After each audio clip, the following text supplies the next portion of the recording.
Salve, salve, rapaziada. Boa noite, tudo bem? Hoje, quinta-feira, dia de TBT, né? Mais um dia de live, mais um dia de a história da tatuagem no Brasil. Quero imensamente agradecer o suporte da família lá Sicários Arte, meu grande irmão Juliano Batalha. Quero agradecer a Valentina Movies, meu grande irmão Everton, por toda a dedicação, por todo o carinho e principalmente a todos os tatuadores que vêm participando do projeto, porque sem vocês a gente não consegue fazer a live, né? Hoje eu vou convidar um dos caras que foi mais, ou é um dos tatuadores mais conhecidos do Brasil em relação à venda de materiais, em relação à ilustração de desenhos. Foi um cara que fez muita história da tatuagem, fez muito pela história da tatuagem no Brasil e no Sul, né? Então já vi que ele está aí presente. Vou convidar ele aqui, meu grande amigo Zago Tatu, né? E aí, Timbolation, a todos vocês. Cadê meu brother? Cadê você, Joe? Uai, lascou. Ah, como é que eu vou convidar? Eu tô aqui, tá dando ruim aqui. Sumiu o nome dele aqui da lista. Como é que é o nome aqui da que eu tava com o Zago?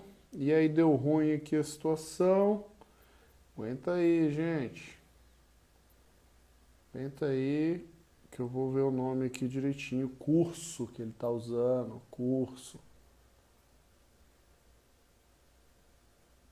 Curso. Tatuagem. Expert. Convite feito. E aí, Salve, grande? salve, salve, grande mestre Zago. Seja bem-vindo aí ao projeto A História da Tatuagem no Brasil, meu amigo. Que bacana. Legal essa iniciativa tua aí. Você tá de parabéns, meu brother. Pô, cara, essa iniciativa eu posso falar que não foi só minha. Se eu falar que foi minha, eu tô sendo muito egoísta da minha parte, sabe? Claro que a gente tem um sonho, a gente toca o barco, mas essa iniciativa eu tenho que agradecer a um grande amigo, ao Fernando Nicolini, aí de Londrina, que abriu o primeiro espaço para que a gente possa fazer isso. E depois eu tenho que agradecer, né, a um grupo de amigos. Aí dentro deles eu tenho que colocar o Bola, eu tenho que colocar o Timba, eu tenho que colocar o Xandão, tenho que colocar o Alê de São Paulo, eu tenho que colocar um grupo de pessoas que falaram, vai em frente, abraça, vamos fazer, a gente te ajuda. Eu tenho que agradecer a minha esposa. Então, esse projeto é nosso. Eu sempre vou falar isso. Eu vou falar que o projeto é da história da tatuagem do Brasil e o Lico aqui é um mero coadjuvante. É um cara que está aqui simplesmente para fazer essa ligação aí. Com certeza, né? A tatuagem no Brasil é uma grande família, né?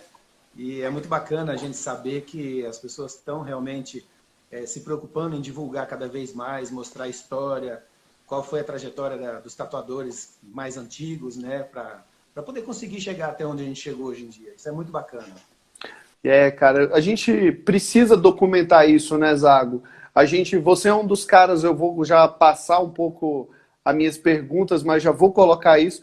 Você foi um dos pioneiros a participar, por exemplo, do livro lá da Hux Spalding, com a série Zago de desenhos. Sim. Então você é um dos pioneiros a acreditar que ensinando, dividindo, a gente multiplica, né? Você foi um dos pioneiros disso.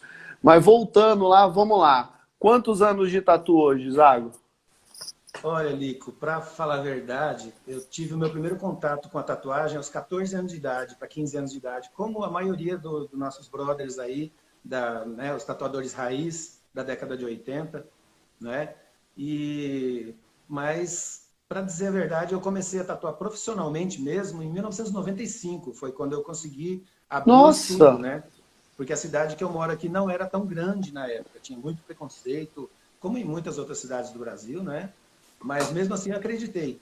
eu acreditei que a arte poderia ser melhor, como está sendo hoje. Eu já tinha uma ideia que ia seguir adiante, que ia crescer como tudo, né? Que o pessoal ia ter a consciência de que a tatuagem é uma arte, sempre foi, não é? E apesar de ter começado muito cedo, eu já tinha isso na cabeça, que era o que eu queria fazer. Entende? Perfeito. É Maringá, né, que você tá, né? Sim, exatamente. Maringá. É Bom, no olha norte do só, Paraná. olha como é que são as coisas, né? Você está falando que com 14 anos você teve o primeiro contato, só que só depois, em 95, que você foi tatuar. Sim. Como é que foi esse primeiro contato? Como é que chegou até você a tatuagem?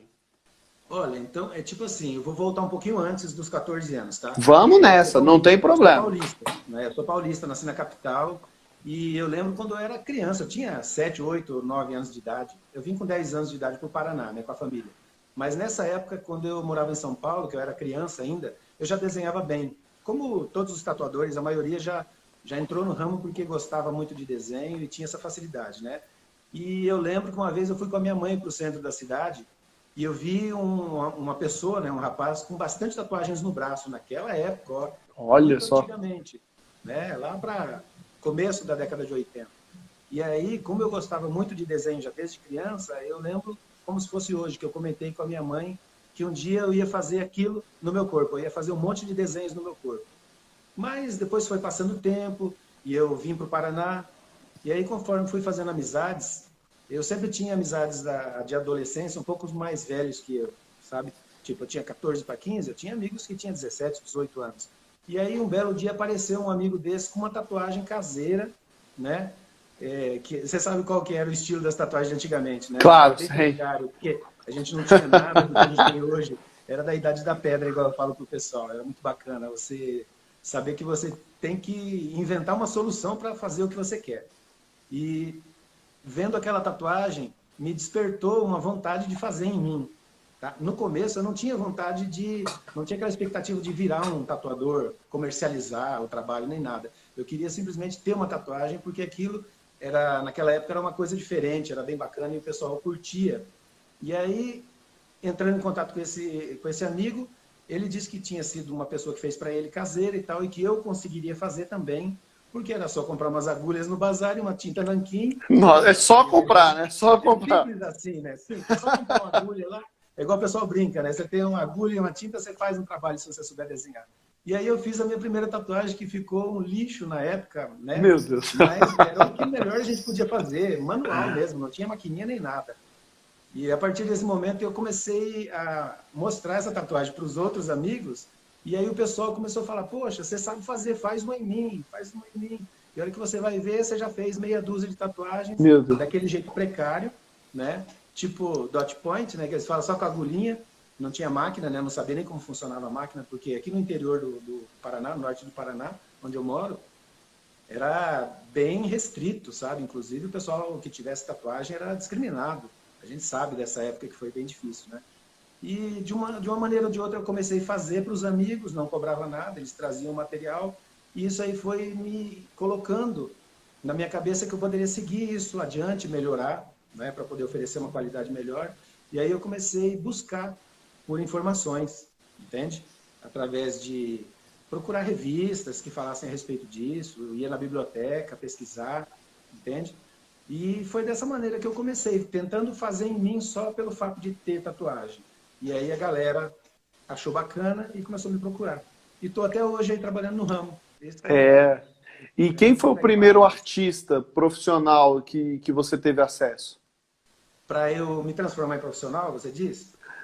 Ou não, ou um artista profissional que você conheceu aí na Rapaz, na região. época, quem me ajudou muito é o Dom Costa, de Curitiba. Grande Dom Costa, morei junto com o Costa lá tanto em Então, Portugal, tudo. Grande Dom Costa. na época, depois que eu comecei a fazer várias tatuagens manuais, né, que não ficavam boas, eu comecei a pesquisar a respeito de maquininhas, e aí aquela velha história de você fazer maquininha com motorzinho de toca-fita, e embutir numa lapiseira, e dar um jeito de fazer uma coisa mecanizada um pouquinho melhor, né? E nessa época, de 89 até 94, eu morei em Curitiba, e foi lá que eu conheci o pessoal do Tattoo Center, né, que tinha na época, Excelente. Leandro Tatu, tinha Dal Tatu, tinha vários outros tatuadores que eu não me recordo nem o nome, Tinha Neto Tatu, que eu fui, inclusive, para conhecer, e acabei fazendo uma tatuagem com ele, tipo Come Quieto, para ver como que era a maquininha, as tintas. E, cara, as tintas do cara, ele trocava os tubinhos originais, porque era tudo americana, né? Eles Claro. trocavam os tubinhos originais, não tinha rótulo nem nada. E eu lembro que eu perguntava para ele, que tinta é essa que você usa? E ele me falava assim, é pigmento vegetal. Cara, mas e o nome da tinta? Não, é pigmento vegetal. Não existia nome de tinta. Era National, Mix Sharps, né? Unique, aquelas tintas antigas daquela época, né? E eles deixavam sem rótulos simplesmente para bloquear, para a gente não aprender, porque eles achavam que... Acessibilidade, né, cara? Exato, era tipo assim, era muito restrito, sabe? O pessoal tinha medo de concorrência. E aí, um belo dia, eu conheci o Tatu Costa lá, né? Inclusive, mostrei alguns trabalhos que eu tinha, alguns desenhos, porque eu era muito bom no desenho. E naquela época era difícil da gente ter artes finais diferentes, né? Então, como eu já vi em outras pessoas que você entrevistou, quando você tem uma referência diferente, você consegue criar coisas naquele estilo para multiplicar a quantidade de desenhos, entende? Isso aí abriu muito minhas portas na época, porque o pessoal valorizou essa parte minha de estar criando desenhos, coisa que hoje em dia a gente nem precisa fazer mais, né? Porque já virou o catálogo universal na internet, né? O pessoal Ah, só você acha, cara? Você acha copia e isso? cola. Copia e cola. 90% dos clientes querem já trazer o desenho pronto e quer daquele jeito. E a gente tem uma dificuldade para mudar a cabeça do pessoal para fazer uma arte autoral. Mas a gente briga e consegue fazer. Ah, Então, que daí, susto. Eu pensei que você ia falar, não, não desenho mais. Eu tenho um infarto aqui agora. não, eu detesto copiar e colar, entendeu? Fazer desenhos sem poder usar o talento da gente, criatividade, né? Vender uma obra única para cada pessoa, não é? A gente tem esse problema, a gente sabe que existe muitos clientes que querem aquilo, entendeu? Vê aquela tatuagem lá no Google e quer fazer igual, já tem 50 mil pessoas com o mesmo desenho, mas eles querem fazer igual. A gente procura tirar isso da ideia deles. E daí, na época, eu conheci o Costa, ele gostou dos meus desenhos, ele falou, olha, você é um cara que... Eu tinha 23 anos na época, e ele devia ter uns 30 e poucos, ele está bem avançado a idade, eu estou com 55 anos já, né? Mais ou menos desde quando eu tive o primeiro contato, 40 anos já na tatuagem, mas profissionalmente desde 95 com o estúdio, né? E aí ele me abriu as portas, ele me chamou para a gente montar um estúdio, que na realidade eu ia ser um aprendiz, né? Olha Ele que abriu as portas, legal ele isso, cara. foi o único tatuador na época que abriu as portas para mim para deixar eu ver ele tatuar, sem perguntar. Ele falava, ó, aqui é o seguinte, você tem que ser come quieto. Observador, né? Você tem que olhar o que eu estou fazendo, não me pergunte como eu estou fazendo e por que eu estou fazendo. Eu só quero que você veja o decorrer do trabalho e aprenda olhando, entendeu? E isso aí acho que foi o maior orgulho meu foi isso, de conseguir observar a pessoa trabalhar e aprender, sem incomodar o artista, entende? Porque naquela época ninguém dava curso, você sabe, Lico, você sabe Não, que eu morei com o Costa, né? A gente morou com o Costa e a gente sabe do jeito, do gênio dele, você da sabe como ele pessoa é, que ele né? é, É, mas é um cara que você, se você observar mesmo, ele te oferece a possibilidade de aprender ali. Ele fala, eu não quero te mostrar, mas aí ele vai tipo assim, ó, tipo assim, é, ele solda a agulha, eu não quero te mostrar. Aprende exato. aí. Exato, e é tipo assim, o que é bacana é que ele era um cara muito metódico e ele não gostava nem de receber elogio pelos trabalhos dele. Mesmo que a tatuagem saísse linda, na época ele já conseguia fazer praticamente um realismo naquela época, É um dos entendeu? pioneiros, a gente já citou Sim, isso ele foi um várias dos vezes. primeiros a fazer retratos, entendeu? Fotografias, praticamente 90% de realismo as tatuagens dele, coisa que eu admiro muito, né? Para aquela época que a gente não tinha quase recurso, né? Era bem difícil, tinha que soldar agulhas, era complexo pra caramba. Hoje em dia, a gente tem tudo na mão, qualquer agulha que você pegar dentro da caixa, vai ter certeza 100% que ela não vai machucar a pele, desde que você trabalhe da maneira certa. E naquela época as agulhas ficavam todas tortas, entendeu? Ah, cara, a gente está no céu hoje em dia, cara, eu agradeço muito por isso, viu? A gente tem que aproveitar, é o que eu sempre falo, a gente tem que aproveitar a tecnologia a nosso favor, né? A gente tem que usufruir das coisas em tudo em relação. Nossa, cara, tem um cara aqui mandando mensagem, não para aqui, me atrapalhando aqui, até na linha aqui. Que estão assistindo a Tem gente live e eu mandando falei, pô, mas só coraçãozinho aí, assiste a live e não manda mensagem agora, porra. verdade. É É, isso mesmo. aí, deixa eu completar minha linha de raciocínio. A gente tem que usar a tecnologia a nosso favor. Claro, é tudo maravilhoso, é tudo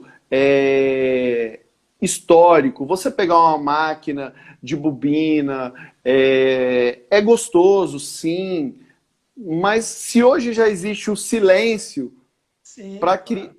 criar menos problema, menos drama para o seu cliente, se você antigamente.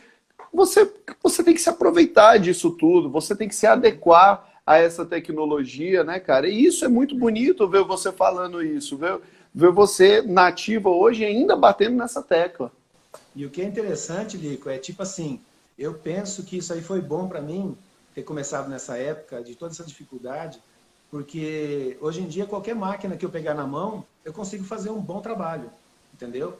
Pode ser máquina PEM, pode ser rotativa, pode ser qual for, de bobina, eu trabalho da mesma maneira, entende? Eu não tenho essa dificuldade, porque eu acho que a gente que começou muito anteriormente, a gente não tinha muita opção, a gente tinha que se virar e fazer o nosso trabalho da melhor maneira possível. Entendeu? Exato, cara, exato. Eu ouvi E uma aí, frase esses dias, e por favor, gente, não me entenda mal, não é um julgamento. E eu não estou falando de marca alguma, nem equipamento nenhum, estou falando da situação. Nós brasileiros, em todas as áreas, inclusive a tatuagem, somos acostumados a trabalhar com o que chega para um país de terceiro mundo, sim, com a baixa informação, com a baixa tecnologia, com tudo.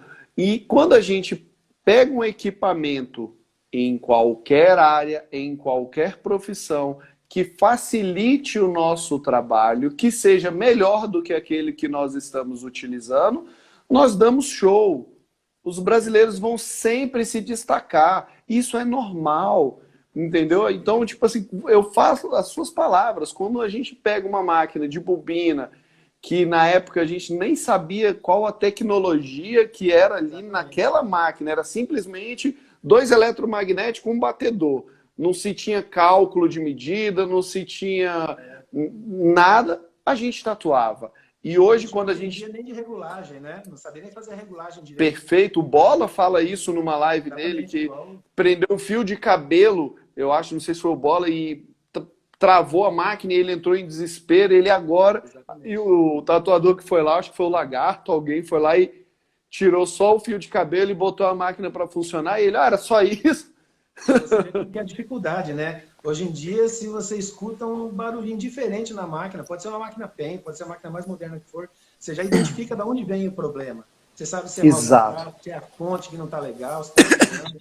Mas naquela época a exato. gente tinha que se virar, entendeu? E eu acho que, como a gente começou muito nessa época atrasada, na década de 80, de 90, a gente tinha que dar conta de fazer o trabalho, entende?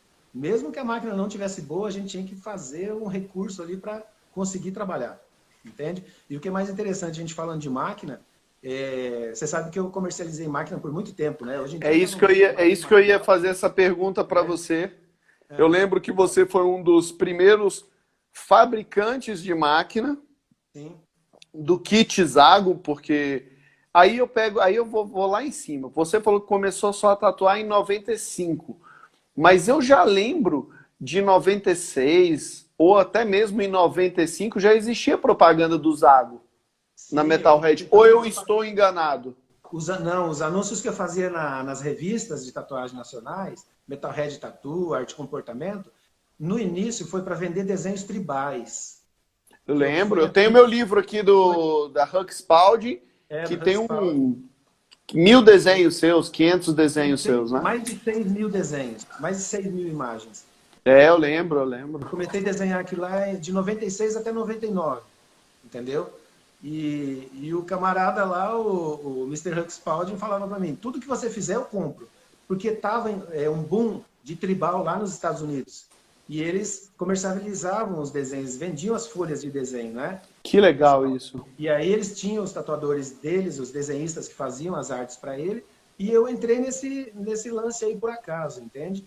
Igual as maquininhas. A maquininha eu aprendi a fazer olhando o Costa fazer uma maquininha um dia. Enrolando a bobininha, eu fiquei só de olho para ver a grossura do fio, quantas fiadas ele dava, como que ele tinha feito o chassi. 2 semanas depois eu mostrei uma maquininha, só que a dele ele não tinha cromado, e a minha eu mandei cromar, e mostrei para ele, falei, o que você acha dessa maquininha aqui, ó? Quanto você acha que custa? Ele falou, nossa, cara, que máquina bonita, né? Quem que é que tá vendendo? Eu falei, não, quanto você acha que custa? Ele falou, falou um preço lá, né? Aí eu falei assim, fui eu que fiz essa maquininha. Ele fez assim, falou, cara, você é muito perigoso. Como você aprendeu a fazer máquina? Falei, aquela noite que você ficou aqui, que a gente ficou depois do expediente, você ficou enrolando as bobinas e montando, eu fiquei só de olho, aprendendo, sem te incomodar, entendeu? E aí, quando eu comecei a fabricar máquina, ele tocou no assunto. Ele falou, Zac, você só entrou nessa porque você viu eu fazendo. Falei, tá certo aí. É todo mérito dele, porque ele me deixou ver.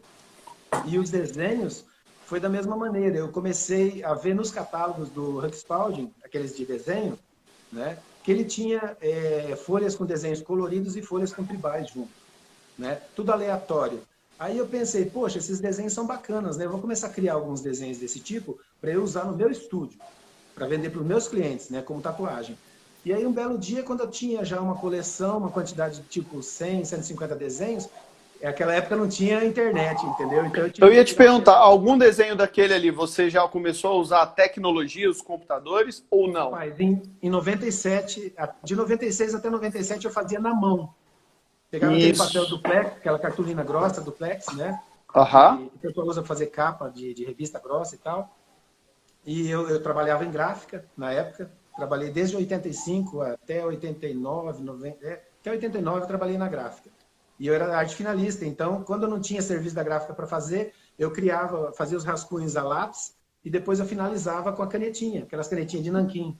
Entende? Nossa, que trabalho! Era para duplicar o desenho para ficar os dois lados iguais e beleza. E usando no estúdio, um belo dia eu falei assim, você quer saber? Eu vou mandar umas cópias dessa aqui lá para o Spalding para ver se ele não quer comprar, né? Porque meus desenhos estão mais interessantes do que os que ele tinha, entende? Eu comecei a ter ideias a respeito daquelas imagens que eu estava vendo no catálogo dele, entende? E aí eu mandei um fax para ele e eu lembro que o cara só escreveu assim, gostei muito dos seus desenhos, o que você fizer, eu compro. Coloca o seu preço. Ele falou assim, eu quero coleção de 10 folhas com no mínimo 80 desenhos, entendeu? E aí começou, Lico, foi dessa maneira, eu comecei a fazer esses desenhos para vender aqui no Brasil também, na Metalhead, né, nas outras revistas, para o pessoal, porque a galera estava procurando, foi o início do tribal tradicional, né? Ninguém nem imaginava que ia ter Maori. Porque logo a primeira série de tribal foi quando o Marco Leone estava preso, que ele fez aqueles Crazy Tribal. Sim. Que foi quando a gente chegou no Brasil e eram os tribais com bem diagonais, assim, exato, bem pontiagudo, tudo. Mas eu lembro nitidamente que estava começando a onda dos tribais, aí eu lembro dos seus, que era aquele que era usado muito aqui no Cox, era aqui assim que o pessoal usava, aqueles tipo, bifurcados. Chamavam de bracelete, army bands. Army bands. Dava para ser feito aqui no braço. Dava. E na parte do Cox também. E foi quando saiu o disco do Red Hot Chili Peppers também. Exato. Que o vocalista apareceu com aquele tribalzão aqui, assim, feito pelo... Se eu não me engano, foi aquele tatuador, o Bugs que fez. Que o Bugs também só estava fazendo tribal. Posso estar enganado, mas que ou foi o Bugs, ou foi o dono lá do Hank Punk. Um dos dois que eu acho que fez essa tatuagem. Essa época foi a que entrou realmente o tribal e o pessoal começou a achar interessante pelo fato do tribal não ter um significado específico. É meio subliminar, né? E eu peguei uma raiva de tribal que Ave Maria. Cara, eu vou falar pra você, eu adoro até hoje qualquer tipo de tribal, por causa das linhas, porque exige muito da gente, entendeu? Exige, cara. Questão de firmeza, questão de estética. Desenho geométrico é muito importante para a gente continuar dominando a qualidade do traçado. Cara, eu peguei uma raiva, porque eu trabalhava lá na Body Marks, lá na Itália, e aí chegava 30 tribais assim, no dia.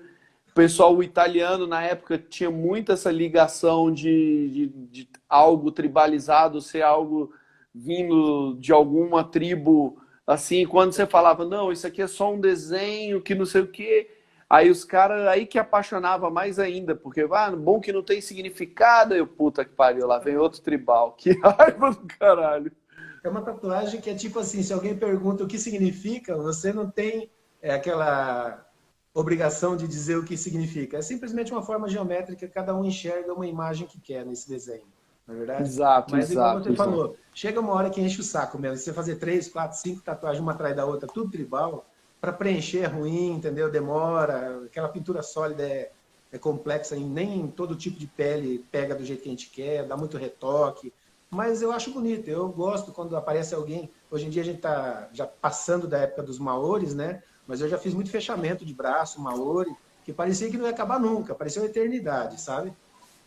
Mas fazer o quê? Se o cliente pede, a gente é obrigado a fazer, não é mesmo? Pô, e você também, até o Timba, eu deixei marcado aí, o Timba comentou, porque eu lembro que logo em seguida você já até comentou lá no vídeo da Tata, saudade, Tata, da gente, da época que Sim, a gente comprava tinta, que não eu fiz acreditei muita quando eu vi a tinta, Tata ali. eu fiz muita tinta lá com um brinco lá, para poder Ixi, mandar para você você e a vê, gente rapaz. fazer aquilo tudo, mas você, naquele momento, em 97, você chegou com. Você trouxe a tinta fluorescente, lá em 97. Não, a tinta fluorescente veio depois, ela veio lá por 2003, 2004, mais ou menos. Foi Ah, bem na época que a Electric Ink, que o Paulo Fernando começou a lançar as tintas dele. Se eu não me engano, ele lançou o primeiro lote de tinta dele que não tinha nem rótulo, era um rótulozinho, só com o nome, tipo etiquetinha impressa, né? E ele estava aham. vendendo bem baratinho para a gente poder testar.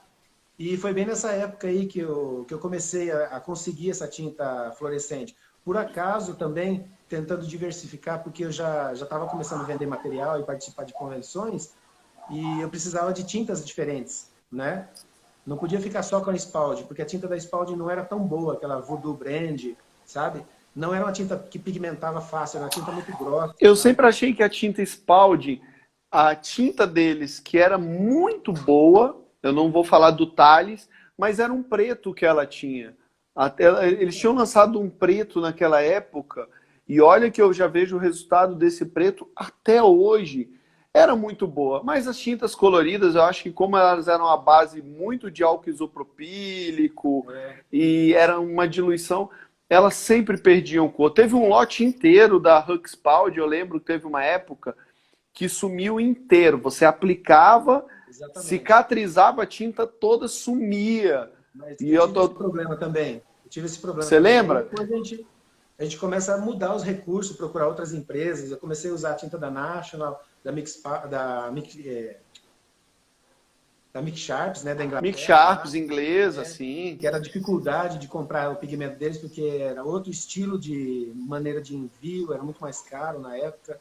Mas é tipo assim, a É. tinta da Spalding, ela é igual o próprio Hugh Spalding dizia. Eles falavam assim que aquela tinta era uma tinta bem suave para peles claras. Eles já deixavam bem avisado que para nossa tonalidade de pele não ia ser uma qualidade boa de pigmentação, entendeu? Porque realmente quando eu percebi que a pele da pessoa era branca, pegava e cicatrizava bem, ficava boa, entendeu? Agora, se pegasse uma tinta, uma pele um pouco mais escura e colocasse a tinta, há um mês depois a tinta já estava sumindo, já estava opaca, perdia o brilho, entende? Eu lembro Mas, disso, cara, e foi um momento muito difícil para mim, por exemplo, porque, pô, você tá comprando o primeiro kit de tatuagem, de tintas de tatuagem vindo de fora, vinha naqueles setzinhos, né? De é, 10 cores, os tubinhos, exato, era bem no começo, bonitinho e tal. tinha E aí 4 você kitzinhos, né? era. Aí você entra, pô, começando a tatuar, começando a ter um equipamento que diziam que era o melhor equipamento da Exato. época. E aí você não colhia um resultado favorável daquilo ali. Aí Porque é o você que eu digo, entrava numa crise profunda, né? é o que eu digo para todo mundo, Lico, não é só a máquina, a agulha, fonte, a tinta é o principal porque a tinta fica na pele, entende? Às vezes as pessoas não levam isso a sério. E uma coisa que é interessante é que eu nunca tive problema de alergia com os meus clientes quando eu usava a tinta da Spalding. Depois que eu comecei a diversificar, entendeu? Comprar outras tintas, né? Que os tatuadores lá dos Estados Unidos também faziam pigmento, eles batiam o pigmento em casa, eles conseguiam comprar o pó da tinta que o Spalding vendia e outras empresas também vendiam, só o pó, e eles faziam a fórmula deles em casa, entendeu? E aí às vezes você comprava desses tatuadores e acabava dando um pouquinho de alergia em algumas pessoas que tinham pele mais Mas era sensível. exatamente isso. Quando eu falo isso pro pessoal, o pessoal às vezes fica meio bravo comigo, né? Porque o pessoal tem mania, o brasileiro tem mania de exaltar tudo que vem de fora, né? Tudo que vem de fora tem que ser 10 vezes melhor do que o que é feito no Brasil. Só que as pessoas não sabem, por exemplo, a legislação americana, como ela funciona. Nos Estados Unidos, eu posso pegar água da torneira, envasar e vender. A legislação me permite fazer isso. Só que eu tenho que colocar no rótulo que se a água der algum problema a você, eu não me responsabilizo. Aí eu me isento de responsabilidades. Agora, se eu não tiver isso, eu me lasco. Até hoje, os rótulos das tintas do Spalding, da National e de outras que eu comprava lá de fora, todas vinham essa advertência. Eles diziam, tipo assim, apesar de constantes esforços para provar que esse pigmento é de alta pureza, que tal, é feito nos padrões de qualidade, talvez, dependendo da sensibilidade individual de cada pessoa, possa dar uma reação alérgica. E a empresa fabricante não se responsabiliza. Entendeu? Exato. Não use perto dos olhos, não use não sei onde. Entendeu? Exatamente. E aí a gente vem depois aqui para o Brasil com uma tecnologia extremamente... que foi maravilhoso. Todos nós batemos tinta no liquidificador, ficamos com os narizes tudo colorido e cuspia tinta, né? De tanto pó que a gente misturava, e não droga, mas sim de tinta mesmo, de pigmento. De tinta, né? E aí, de repente, a gente tem hoje no Brasil inúmeras empresas legalizadas, né, que foram obrigadas a fazer testes e mais testes. E o mais importante, que muitas vezes a galera não para pensar, todas as empresas hoje aqui no Brasil assumiram uma responsabilidade civil. Com certeza, né? Se der alguma merda e você provar que a tinta, a empresa que está fodida, né? Então, tipo assim, isso no mundo todo não existe. Não existe, você vê. E as pessoas, ao invés de dar valor a esse tipo de coisa, às vezes fica... criticando, julgando, tacando pedra. É foda. Exatamente. Isso, cara. É foda. Tem muita restrição e tudo mais. Mas se parar para analisar, é uma coisa boa que veio para ajudar, para que a gente também possa ter realmente segurança no trabalho que a gente está fazendo, não é verdade? Porque se ocorrer algum tipo de alergia, a gente tem uma maneira de conversar com o fabricante e ver o que está acontecendo pelos números. Exato. Eu parabenizo, hoje em dia, eu parabenizo todos os fabricantes, todos aqueles que tiveram coragem de dar a cara a tapa no Brasil, todos eu vou parabenizar. Uns são grandes e outros são pequenos, isso não interessa. A partir do momento que você colocou isso, documentou isso, você está assumindo uma responsabilidade civil perante terceiros, você tem que estar preparado, porque algum momento pode vir uma merda. Né? Por mais que você siga todos os padrões, algum momento vai vir uma confusão para você. É uma coisa que a gente reza para não acontecer, né? Claro. Diz que pode acontecer em 1000 tatuagens, uma pode dar problema. Não é? Exato. Para a sensibilidade da pessoa. Isago, vamos lá. Você era um cara de São Paulo, foi para Maringá, começou a sua carreira profissional que é deslumbrante, a galera... Pô, quem é tatuador conhece Zago Tatu, ouviu falar, comprou alguma vez algum equipamento, entendeu? Sabe, não adianta mentir, sabe quem você é. Você sentiu alguma rivalidade, algum problema, teve alguma dificuldade de você chegar até o mercado, por exemplo, do Sul, Sudeste, Nordeste, ou não? Não. Para falar a verdade, depois que eu comecei a anunciar os produtos nas revistas, eu não tive problema.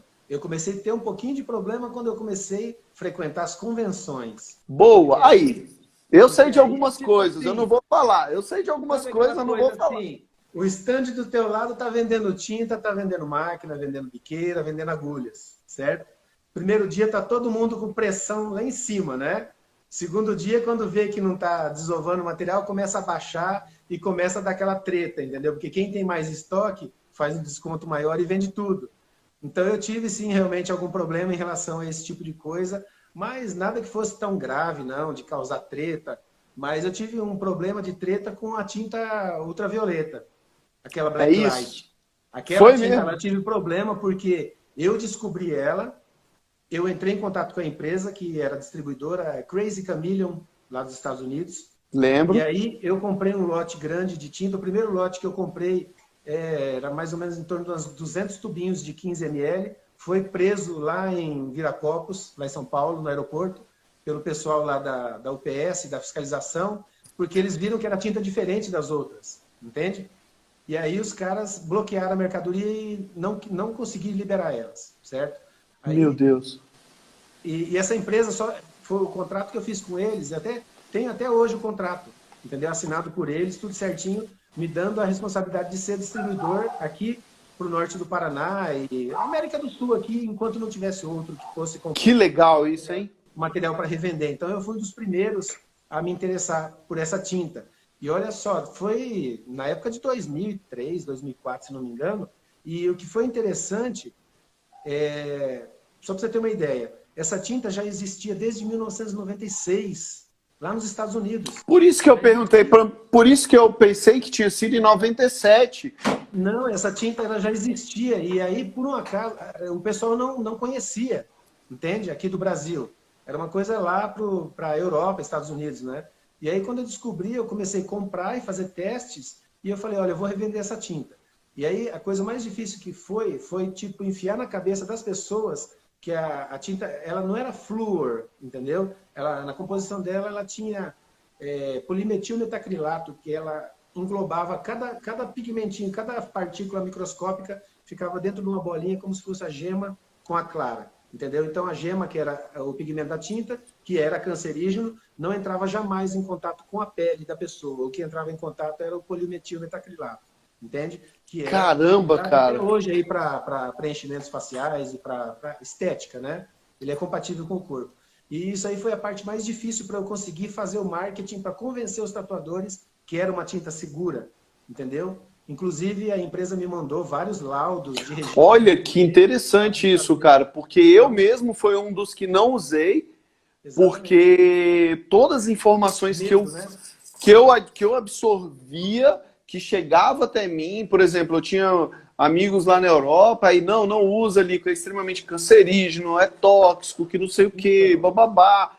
E aí eu falei, cara, e por quê? Aí me explicavam. Aí eu te pergunto, tudo bem, a tinta, vamos lá, vou fazer um desenho aqui, e aqui no centro, como se fosse a gema.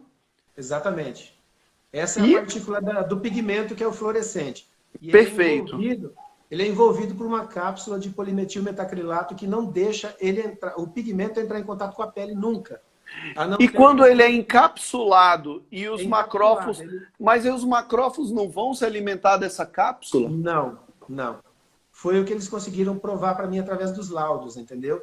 Que essa película em volta do pigmento só se romperia se você congelasse a menos 10, 15 graus. Entende? Aí que o corpo humano não ia chegar nunca a essa temperatura. Não chega. Então era isso que eles falavam. Se você conseguir congelar no seu corpo desse jeito, você já está morto. Não é?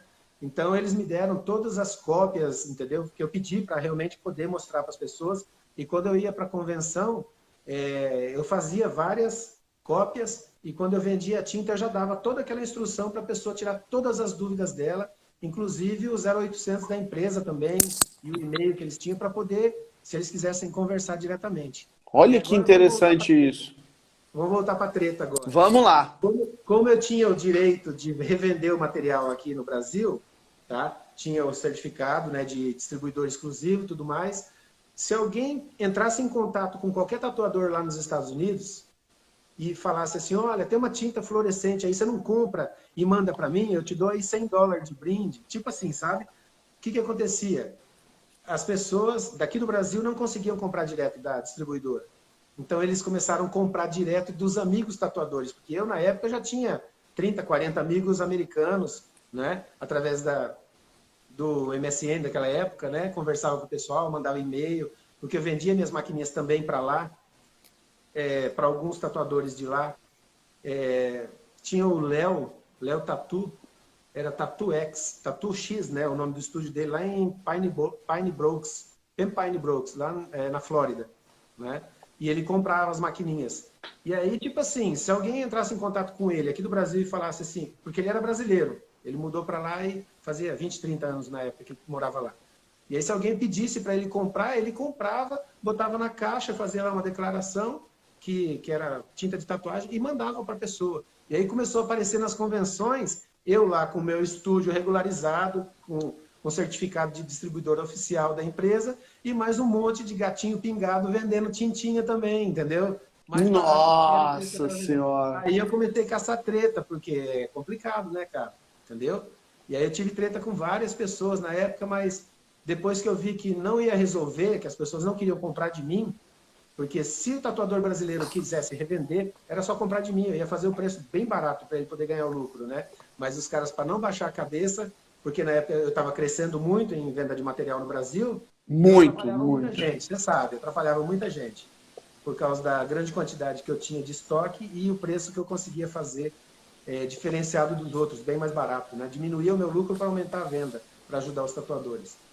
E aí, tipo assim, o que eu fiz? Do mesmo jeito que eu embutia tinta no Brasil, eu acabei tirando ela do Brasil, entende? Eu comecei a jogar boatos, né, nas mídias da época, revistas. Ó fake news, ó fake news. Exatamente, eram os fake news sem internet na época, tão boa igual tem hoje, né, que espalha bem. E a tinta estava dando alergia, que estava dando câncer de pele, e do mesmo jeito que eu introduzi a tinta no mercado, eu tirei a tinta do mercado, entende? Eu parei de vender, expliquei para a empresa lá o que estava acontecendo, os caras falaram, ó, realmente é complicado quando acontece isso, né? É melhor tirar mesmo de linha isso daí. E aí os outros tatuadores aos poucos foram parando de vender também, porque aí o cliente não queria mais. Igual você falou, você não usava porque tinha Claro. medo, entendeu? Mas você entende a gente, tipo assim, a gente está falando de uma geração, gente, para quem está assistindo, a gente está falando de uma geração que a gente não tinha internet. A internet que existia naquele momento, ela era... Não, existia internet? Deixa eu me corrigir, existia. Mas você tinha lá Alta Vista, que não era Google ainda, você tinha 3 grandes sites que distribuíam todas as informações.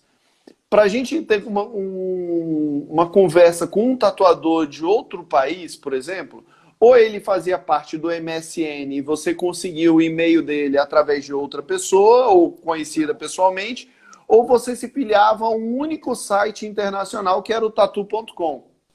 Exatamente. Que foi, tipo assim, que não era fácil. Não era fácil, porque a gente era gringo, né? Era gringo. Pô, eu lembro que brasileiro que eu conhecia que fazia parte do tatu.com na época que eu entrei era você, Polaco Tatu, que sempre fez parte, lá que na época não era, tipo assim, era o Polaco, pô, tinha um outro tatuador do Sul, o Frank, aí do Sul, e eu acho que só. E o Ties. Eram 4 tatuadores no início.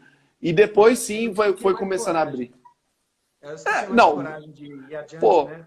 O meu eu mandei, tipo assim, na hora que eu vi aquilo ali, eu falei, vou mandar umas fotinhas aqui de trabalho, vou mandar tudo e vamos ver aqui se um dia. Aí ele, seu cadastro foi aprovado. Tá, meu cadastro foi aprovado. Aí eu tinha direito de botar 3 fotos, que a gente tinha com condições de botar 3 fotos lá, e um textinho, né? Que você escrevia e colocava ali, aí falava, tatuador no Brasil. Aí, né, eles iam lá e te indicavam, assim. Isso foi muito bom, eu acho que fez muito bem para mim isso. Foi válido, né? Para a época foi muito bom, foi uma ajuda para a gente poder expandir um pouco mais, né? Pô, eu acho que... Exato, cara. E a venda de material, cara? Vamos lá. Como é que você encarou o mercado? Assim, o que deu na sua cabeça de você chegar e falar assim, vou dividir um pouco com o pessoal? Porque, tudo bem, eu já ouvi de outros fornecedores que era, eu vendia para eu poder ter equipamento. Eu fazia uma tipo assim, perdão aqueles que interpretarem mal, mas o objetivo não é esse. É só uma conexão fácil para a galera entender. É tipo o moleque que vai fumar um baseado e não quer comprar lá na boca muito, aí ele vai lá, compra 1 quilo, divide para os colegas e paga o baseado dele. Né? Exatamente. Então, na época, eu comecei a trabalhar com material porque, no início, como eu não tinha, a gente não tinha muita facilidade, não tinha cartão de crédito, você tinha que fazer transferência, tinha que ir na casa de câmbio para transferir o dólar para o pessoal. Era muito demorado, entendeu? A negociação. E aí eu comecei a comprar em quantidade um pouco maior. Ao invés de eu comprar 2 tubinhos de uma cor, eu comprava 3 tubinhos daquela cor, 4 tubinhos de outra. E eu comecei a ter estoque de tinta. E inclusive Olha, agulhas também, né? As agulhas de milheiro, né? Que eles dizem, aquelas 1000 agulhas na caixinha. Que quem tinha 1000 agulhas numa caixinha daquela era o rei. Pensa só, você ter 1000 agulhas para você soldar ali, que maravilha, né? Bons tempos aqueles. pô, que E aí eu delícia. comecei a comprar justamente para eu ter o meu estoque, para eu não ter que ficar sempre correndo atrás de tinta, porque aqui no Brasil, quem tinha o pigmento de tatuagem para vender, você sabe o que eles faziam, né? Eles pegavam o tubinho de tinta, além de trocar o tubo para a gente não saber de qual empresa que era, tirava rótulo, eles ainda, se fosse vender para a gente, eles colocavam metade de água, né? Era tinta para Metade de água. A gente já para ouviu muito tinta para depoimento tatuagem. do Bola e vários outros artistas falando isso. Para tatuagem deles, misturavam Listerine na época, rapaz, que até era perigoso dar alergia, né? E eles faziam isso aí para a tatuagem deles ficar mais viva e a nossa ficar apagada, entendeu? E aí eu Perfeito. comecei a comprar. Quando eu tive esse acesso às empresas que vendiam material, eu comecei a comprar e guardar para mim, para eu poder usar, certo? Para eu poder durar o ano inteiro, por exemplo. E dessa maneira eu sempre recebi visita no meu estúdio de tatuadores aqui da região. E eles perguntavam, "Ô, você não tem uma tintinha aí para vender para mim? Não tem umas agulhas?" Antes de eu começar a vender, entendeu? De começar a anunciar. E foi dessa maneira que eu comecei a entrar no ramo. Vender para um, vender para outro, vender para outro. Aí depois eu comecei a fazer os desenhos, né?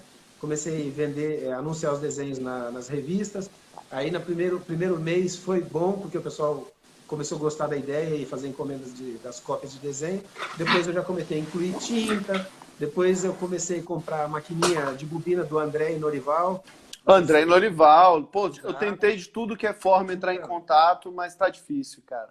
exato. Então é tipo assim, eu comecei a comprar dessa galera e para revender porque alguns tatuadores procuravam, não era nem interesse virar distribuidor, né? Mas aí uma certa época eu comecei a perceber que tinha muita gente procurando e eu falei, olha, eu vou ter que ter um pouquinho de cada coisa, vou ter que ter mola, vou ter que ter batedor, vou ter que ter máquina, bobina avulsa. Aí chegou uma hora que o Norival lá não conseguia, eu pedia 10, 15 maquininhas por semana, ele não conseguia fazer, porque era tudo manualzona, né, cara? Eles não tinha aquele lance de hoje em dia, tudo botar numa máquina CNC e já saiu o chassi pronto, igual as da Electric Ink, não é? Não tinha aquilo, né, cara? Era meio pré-histórico. E aí o que eu fiz? Como eu já estava tendo clientela procurando material, eu fui obrigado a procurar empresas aqui em Maringá, tornearias, e que fizessem esse tipo de trabalho. Então eu peguei uma máquina do Norival, levei para o cara, falei, você consegue reproduzir? Se eu mudar o desenho da carcaça, o funcionamento vai ser igual. Você consegue fazer isso aí? O cara falou, faço tranquilamente. Tá de olho fechado. Foi aí que eu comecei, tipo, clonar as máquinas, mudando o estilo do chassi, entendeu? Que E às vezes a legal, cara. bobina era de 8 camadas, eu fazia bobina de 10 camadas, porque eu já comprava as bobinas da Spalding, né, de 8 e 10 camadas, e eu percebia que a de 10 camadas era mais potente, dava um torque melhor. Aí eu comecei a fabricar as máquinas, entre aspas. Eu não fabricava, né? O pessoal fabricava e eu só montava e regulava e vendia. E foi assim. E aí Foi que entra o crescendo aos Bené na poucos. sua vida. Oi? E aí entra o Bené na sua vida. É, então. Aí que a coisa pega, né? Depois você começa a trabalhar muito com isso daí, rapaz, aí você acaba não tendo tempo para estar tatuando mais, entende? Aí você acaba se dividindo. Não, eu falo que aí entrou o Bené, o tatuador Bené, aí de Daqui de Maringá, Maringá, que foi aí te ajudar a montar as não, é máquinas. o Não foi? Benê. Você chama Bené, a Benê. gente chama É Bené, Benê. Benedito. É, o Benedito, Benedito, não. isso. Benê Tatu. Então, o Benê foi o segundo daqui de Maringá. Ele começou a ser cliente meu quando eu morava longe, num bairro, né? E eu tatuava em casa, na época que eu trabalhava na gráfica. Foi muito antes de eu abrir o estúdio, entendeu? E ele começou a ser Olha, meu cliente. Ele tocava numa banda, tocava contrabaixo, entende? E aí começou a ser meu cliente, fiz várias tatuagens nele. E aí quando eu montei o estúdio, bem no início, ele foi me procurar. Ele falou, cara, eu gosto de desenho também. Você não me dá umas dicas aí de como tatuar? Aí eu dei umas dicas ali uma semana para ele, comprou um kitzinho e começou a trabalhar também, entendeu? Montou um estúdiozinho e tá aí. Hoje em dia, acho que ele não sei se ele está trabalhando ainda com tatuagem, tá né? assim, acho que ele tá aí, acho que ele voltou para Maringá aí. Ele Será que fica ele entre voltou? Porque ele Maringá e São Paulo. andou viajando bastante para a Europa aí para conhecer outras vertentes e pegar outras técnicas diferentes, né? E Eu acho que se faz necessário, né? sim, tem que correr atrás. Apesar que eu tive a oportunidade de ir para o exterior, mas não fui na época. Me arrependo muito, poderia estar muito melhor hoje em dia na qualidade, entende? Eu talvez nem teria voltado para o Brasil, mas fazer o quê? A oportunidade ela vem, se você não pegar na hora, é difícil voltar depois. O cavalo passa arriado e selado. Se você não pegar, vem outro e monta, né? Verdade. Não, mas eu estou feliz dessa maneira. Eu acho que eu comecei aqui e fico feliz de estar até hoje ainda no ramo, entendeu? Ser a pessoa que foi o percussor da arte na época, né? Porque ninguém tinha estúdio, eu fui o que abriu o primeiro estúdio, né? Depois o Benê abriu dele também, e assim por em diante, a galera foi pegando o bonde andando e tem bastante tatuador hoje aqui na minha região. Inclusive, Cara, eu fico muito, muito feliz, assim, de poder estar fazendo essa live contigo, porque eu vejo o tanto que o nosso Brasil é diversificado em relação à forma que a tatuagem chegou para as pessoas, né? Quando a gente pega lá Norte, Nordeste e as pessoas chegam e falam, cara, eu não tive contato nenhum com Luke Tatu. Eu fui saber quem é Luke Tatu depois de 10 anos que eu tatuava, eu ou também. descobri quem é Luke Tatu agora. Eu Aí, de também. repente, eu vou. Aí, ó, olha que legal. Aí eu vou ir para Maringá, Paraná, e eu escuto um cara falar: não, velho, eu vi um cara na rua e comecei a tatuar, fui descobrir quem é. Isso mostra o tanto que a tatuagem, entendeu? Não pode ficar presa a um único lugar. Que a história da tatuagem no Brasil, ela não pode, ela deve ser corrigida, sim, de uma forma para que ela fique numa poética mais bonita, entendeu? Porque a tatuagem, ela é universal, cara. Ela é Com certeza. universal. É uma arte Você que pertence a todos, né? pertence a todos, ela não pode pertencer. Ah, a história da tatuagem do Brasil veio com tal tatuador. Não. Ele foi tão importante quanto, né? Ele foi tão importante quanto, mas, pô, olha que coisa maravilhosa, velho. Vou ouvir você aí. Quando, pô, às vezes a gente fala, pô, será que ele vai falar que teve contato com o Luke? Será que ele vai falar que teve Não tive esse contato com, prazer, infelizmente. né? Infelizmente. Então, é Não tive isso esse que é prazer. o Gostaria legal. muito. Gostaria muito de ter tido essa oportunidade, mas não tive como, entende? Mas tudo Aí, bem. o Fernandão entrou aí também. Fernando lá de Londrina, que a gente falou aí, ó, tá aí. Aham, Ele é um cara espetacular, né, cara? Mas eu vejo o seguinte, você teve um contato com um dos caras, para mim, que é um dos maiores tatuadores do mundo, que é o Dom Costa, cara. Que é o Dom Costa. O que o Dom Costa fazia já em 95, copiando Luiz Royo, copiando Julie Bells, Bori Vallejo, aquele kit de cor, ele o... tinha. Só para você ter uma Não, ideia, quando eu trabalhei com ele no estúdio, ele tinha todos os livros do Boris. eu Entende? De acredito. imagem. Aquilo era uma raridade, rapaz. Quem tinha esse tipo de material era rei na época, entendeu? Quem tinha Exato, catálogo de desenhos, coisas diferentes, coisas do exterior, entendeu? Coisas mais sofisticadas, de qualidade, pelo que a gente estava acostumado na época, entende? E ele tinha acesso a esse tipo de coisa, ele buscava muito, corria atrás mesmo, entende? Por isso que eu digo, devo muito a ele o meu começo da minha carreira, entendeu? Sou grato até hoje, porque se não fosse ele ter aberto as portas para eu poder conhecer e entender, sabe? E me apaixonar pela arte da maneira certa, talvez eu não seria quem eu sou hoje. Não é? Eu acho que a grande parte do meu sucesso foi devido a ele. Mesmo ele dizendo que se ele ouvir eu falando isso, ele vai falar, ah, para de puxar saco, porque ele nunca gostou de para de elogio. puxar saco aí, cara. Para aí, É, ó. Ele nunca gostou de porra. elogios, né? Ele é o tipo de cara humilde pra caramba, tem um coração enorme, é um grande artista. Admiro muito ele. Demais. Demais, demais, demais, demais, demais, demais, cara. Eu só posso enaltecer o cara, porque Com atrás certeza, daquele. O bicho é um Brutus, né? Do Popeye. Apesar dele com ser todo certeza, bruto ali, mas é um cara que tem um coração gigantesco. Mano, com certeza. esse projeto aqui, ele vem, eu gosto de deixar bem claro, ele vem aqui para dar voz a vocês, para dar voz para que isso permaneça, perdure, para a galera que vem nessas novas gerações consiga compreender a história da tatuagem na sua essência. Hoje eu vi que você está aí com um curso de tatuagem também. Sim. Você é um cara que está aí dando curso de tatuagem. Como é que você conseguiu dividir isso? A gente tem pouco tempo aqui, mas como é que você conseguiu dividir? Você coloca no seu curso de tatuagem só técnica de tatuagem ou você também vai um pouco na história da tatuagem? Olha, rapaz, para te falar a verdade, hoje em dia o pessoal quer saber só de técnica.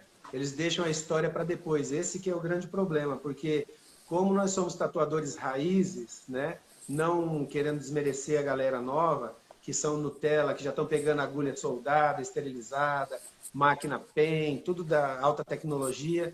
Então eles não dão uma sensação de que eles não dão tanto valor como a gente dava naquela época ao conhecimento, a aprender técnicas novas, a observar uma pessoa na rua que tivesse uma tatuagem e a gente ia ao encontro dessa pessoa para poder ver o trabalho da pessoa, perguntava quem tinha feito, a gente tinha esse interesse.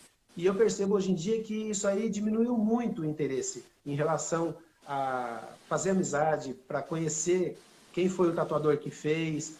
Digamos assim que, não vou dizer que marginalizou, mas ficou tão básico que todo mundo está acostumado com a tatuagem. Eu sabia que ia acontecer isso e daqui para frente vai cada vez ficar mais normal, né? Você vê pessoas com tatuagem. Então virou uma característica de que às vezes a pessoa nem procura um bom profissional para fazer o trabalho, ela vai atrás só do preço. Então esse aí é um grande problema. E quando eu ministro os cursos presenciais ou até no meu curso online também, que tem mais de 200 videoaulas, eu ensino tudo, passo a passo, entendeu? E na primeira aula eu explico a respeito do conceito da tatuagem, que não é simplesmente a pessoa acorda no dia e fala, vou fazer uma tatuagem, entende? Vai lá Perfeito. no Pinterest ou no Instagram e caça uma imagem e faz. É uma coisa que às vezes tem que ter uma sensibilidade interior e tem que ter um significado para a pessoa, não é? Eu gosto de orientar os meus alunos para que eles entendam isso, mas infelizmente nem todo mundo tem aquele tino para ser tatuador profissional. Eu percebo isso. Alguns tatuadores já de início você vê que eles estão no ramo porque eles querem viver da tatuagem, querem ser artistas realmente e deixar o legado, né? Deixar o legado da arte para trás na vida deles conforme eles vão se aperfeiçoando. Mas a maioria está só a fim de copia e cola, entendeu? Ctrl C, Ctrl V, né? A gente vê isso aí direto. A pessoa vai lá e traz uma borboleta que tem milhares de pessoas com aquela mesma borboleta. E se a gente tenta mudar esse desenho, dar uma aprimorada, a pessoa fala, não, eu quero igual tá aqui nesse original, entende? Coisa que é bacana dos gringos lá é que se você chega com uma imagem que você pegou numa revista ou na internet, o cara bota você para correr do estúdio. Ele vai falar, não, aqui eu não faço cópia. Você quer, eu crio o desenho para você, não é? Então lá eles realmente vendem a arte exclusiva. Mas é assim, infelizmente a gente tem que lidar com isso. Tem bons tatuadores, tem tatuadores médios e tem tatuadores ruins, como sempre teve. Né? Perfeita No mundo conexão, inteiro, no perfeito. mundo inteiro. Já dizia o Jimmy Litwalk, né, que eu tenho 3 tatuagens dele, conheci ele na convenção. Ah, o Jimmy é gente boa demais. Então, e eu perguntei para ele uma vez, né, eu falei assim, cara, lá o pessoal reclama de preço, enche o saco por causa de desenho, quer fazer uma coisa cópia. Ele falava assim, ó, gente, FDP tem no mundo inteiro, porque ele viaja o mundo inteiro nas convenções e ele falava que esse tipo de pessoa, cliente, tem no mundo inteiro. Então, o tatuador tem que procurar impor as regras dele e procurar oferecer o melhor para o cliente. Se o cliente não quiser, vai ser simplesmente mais uma cópia, mais uma tatuagem que a gente não gostaria de ter feito, não é? Mecânico, né? Só para satisfazer o cliente. Mas a gente está nessa luta aí de tentar fazer coisas autorais, né? Para poder valorizar cada vez mais. Mano, eu quero agradecer do coração pelo seu tempo, pela sua doação aí para participar do projeto. Quero desejar vida longa aí, mais ainda na tatuagem, entendeu? Eu quero que toda a sua família esteja salva, com saúde, para que dentro em breve aí, se Deus quiser, a gente possa fazer uma reunião dos participantes desse projeto, uma mini convenção ali para convidados, entendeu? Para a gente se reunir, rever os amigos e lembrar e que possa deixar aí para as pessoas a verdadeira história da tatuagem. entendeu? Eu quero agradecer do fundo do coração. A gente tem 1 hora só de live, é muito pouco tempo, 1 hora e pouquinho, 1 hora e 10. A gente teria conversa aqui. Eu marquei aqui, eu ia te perguntar da convenção lá de 99, acho que foi não, 2002, foi a do Pernalonga, que você levou o Pernalonga, eu acho. Eu ia perguntar um monte de coisa, mas é o tempo, né, cara? A gente com certeza a gente pode fazer um bate-papo 1, 2 e 3 que merece demais. Brigadão, mano, velho. Pode deixar aí seu recado pra galera aí e aí a gente faça o encerramento. Eu só tenho a agradecer também essa oportunidade e eu quero que você tenha muito sucesso, porque isso que você está fazendo é uma coisa única que eu não vi anteriormente, as pessoas tendo esse empenho, esse incentivo para reunir a galera das antigas, entendeu? Eu penso que a gente tem muito valor por ter implantado a qualidade na época que era difícil, né? E o recado que eu deixo para a galera nova aí é que procure fazer tatuagem com amor, não só pensando no dinheiro, não é? Para que essa nossa arte continue crescendo cada dia mais, que está cada dia mais maravilhosa no Brasil. Isso é muito bom a gente reconhecer. O Brasil evoluiu muito em qualidade, tem muito bons artistas, né? E que o pessoal consiga se reunir e se unir mais na arte, né? Parar um pouquinho com aquela rivalidade que existe, sabe? Ainda existe, a gente sabe que existe, né? Sempre vai existir. Que todos possam ser uma grande família, é isso que a gente é. Somos tatuadores, artistas. Isso, mano, velho. Gente, axé, muito obrigado. Zago, fica com Deus. Eu convido aí a todos aí para seguirem o Zago, para seguir aí o curso de tatuagem, entendeu? Convido a todos vocês, entrem lá no YouTube, assistam as outras lives, se inscrevam no canal. Os alunos do Zago vão lá, se inscrevem no canal, vão conhecer um pouco da história da tatuagem do Brasil, que é maravilhosa mesmo, entendeu? E a gente merece deixar isso aí para todas as gerações futuras aí. Tá bom, gente? Axé a todos. Obrigado. Valeu, Zago. Até mais. Valeu.